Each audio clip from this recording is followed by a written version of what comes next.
नमस्कार साथियों, विश्रांत एजुकेशन में आपका हार्दिक स्वागत है। डेली करंट जीके की क्लास में आज का पहला प्रश्न है, हिंदी पत्रकारिता दिवस किस दिन मनाया जाता है? हिंदी पत्रकारिता दिवस किस दिन मनाया जाता है? तो 30 मई को मनाया जाता है। हमारा आंसर है 30 मई हमारा आंसर है। अगला प्रश्न है, हाल ही में किसने राष्ट्रीय चिकित्सा उपकरण नीति 2023 का अनावरण किया है? तो किसने किया है? मनसुख मंडाविया ने किया है। किसने? मनसुख मंडाविया। मनसुख मंडाविया ने क्या किया है कि राष्ट्रीय चिकित्सा उपकरण नीति 2023 का अनावरण किया है। अगला प्रश्न है, राजनाथ सिंह ने किस राज्य के लिए एक नया रक्षा संपदा सर्किल बनाने के प्रस्ताव को मंजूरी दी गई है? यानी किस राज्य के लिए एक नया रक्षा संपदा सर्किल बनाने के प्रस्ताव को मंजूरी दी है? तो हमारा आंसर है उत्तराखंड। हमारा आंसर है उत्तराखंड। यानी उत्तराखंड राज्य के लिए एक नया रक्षा संपदा सर्किल बनाने के प्रस्ताव को मंजूरी दी गई है। चौथा प्रश्न है, हाल ही में किसे ज्ञानपीठ पुरस्कार से सम्मानित किया गया है? तो किसे सम्मानित किया गया है? दामोदर मोजो। किसे? दामोदर मोजो को किया गया है। ये कोंकणी लेखक हैं, दामोदर मोजो। दामोदर मोजो यह कोंकणी लेखक हैं। पांचवा प्रश्न है, भारत को कौन से देश में दूसरी जल विद्युत परियोजना स्थापित करने की स्वीकृति मिली है? तो नेपाल। हमारा आंसर है नेपाल।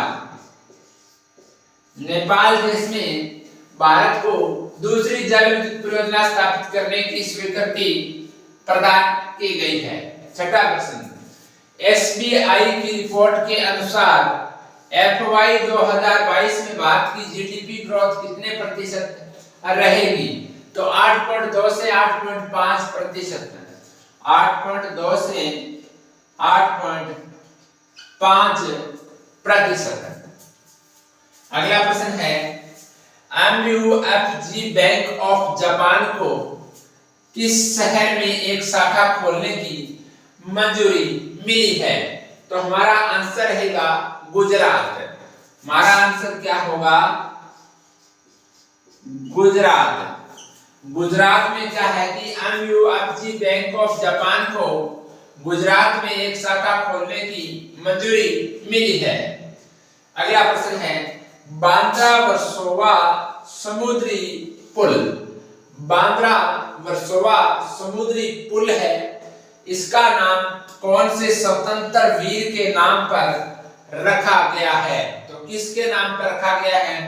वीर सावरकर। वीर सावरकर बांद्रा वर्सोवा समुद्री पुल यानी सागरी सेतु रखा गया है। क्या रखा गया है? वीर सावरकर। वीर सावरकर बांद्रा वर्सोवा सागरी सेतु। सागरी सेतु यानी बांद्रा वर्सोवा समुद्री पुल का नाम कौन से स्वतंत्र वीर के नाम पर रखा है? तो वीर सावरकर बांद्रा वर्सोवा सागरी सेतु यानी वीर सावरकर के नाम पर रखा गया है। अगला प्रश्न है, हाल ही में केंद्रीय सत्ता आयुक्त के रूप में किसने शपथ ग्रहण की है? तो प्रवीण कुमार श्रीवास्तव ने। किसने? प्रवीण कुमार श्रीवास्तव। प्रवीण कुमार श्रीवास्तव ने केंद्रीय सत्ता आयुक्त के रूप में शपथ ग्रहण की है। अगला प्रश्न है, विश्व स्वास्थ्य सभा ने भारत के नियंत्रक के महालेखा परीक्षक के रूप में 2027 तक किसे फिर से चुना गया है? तो गिरीश चंद्र मुर्मू। किसे? गिरीश चंद्र मुर्मू। गिरीश चंद्र मुर्मू को चुना गया है। रक्षा मंत्री राजनाथ सिंह ने 28 से 30 मई 2023 तक 3 दिवसीय यात्रा के लिए रवाना हुए हैं। यानी कौन से देश के लिए रवाना हुए हैं? तो पश्चिमी अफ्रीकी देश नाइजीरिया। पश्चिमी अफ्रीकी देश नाइजीरिया के लिए।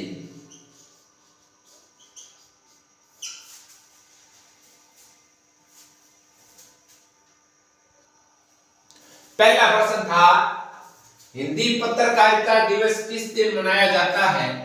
तो 30 मई को हिंदी पत्रकारिता दिवस मनाया जाता है। हाल ही में किसने राष्ट्रीय चिकित्सा उपकरण नीति 2023 का अनावरण किया है? तो हमारा आंसर है मनसुख मंडाविया। राजनाथ सिंह ने किस राज्य के लिए एक नया रक्षा संपदा सर्किल बनाने के प्रस्ताव को मंजूरी प्रदान की है? तो उत्तराखंड हमारा आंसर है। हाल ही में किसे ज्ञानपीठ पुरस्कार से सम्मानित किया गया है? तो दामोदर मोजो, ये कोंकणी लेखक हैं। भारत को कौन से देश में दूसरी जल विद्युत परियोजना स्थापित करने की स्वीकृति मिली है? तो नेपाल हमारा आंसर है। एसबीआई की रिपोर्ट के अनुसार FY 22 में भारत की जीडीपी ग्रोथ कितने प्रतिशत रहेगी? 8.2 से 8.5%। MUFG बैंक ऑफ जापान को किस शहर में एक शाखा खोलने की मंजूरी मिली है? तो गुजरात हमारा आंसर है। बांद्रा वर्सोवा समुद्री पुल का नाम कौन से स्वतंत्र वीर के नाम पर रखा है? वीर सावरकर बांद्रा वर्सोवा सागरी सेतु। हाल ही में केंद्रीय सत्ता आयुक्त के रूप में किसने शपथ ग्रहण की है? प्रवीण कुमार श्रीवास्तव ने। विश्व स्वास्थ्य सभा ने भारत के नियंत्रक के महालेखा परीक्षक के ज्ञानी के रूप में 2027 तक फिर से चुना गया है। किसे चुना गया है? गिरीश चंद्र मुर्मू। रक्षा मंत्री राजनाथ सिंह ने 28 से 30 मई 2023 तक 3 दिवसीय यात्रा के लिए रवाना हुए हैं। ये कौन से देश के लिए रवाना हुए हैं? पश्चिमी अफ्रीकी देश नाइजीरिया। तो विद्यार्थियों बने रहे विश्रांत एजुकेशन चैनल पर डेली करंट जीके की क्लास में। अब हम कल मिलेंगे डेली करंट जीके की क्लास में सुबह 6 बजे। तब तक जय हिंद, राम राम, धन्यवाद।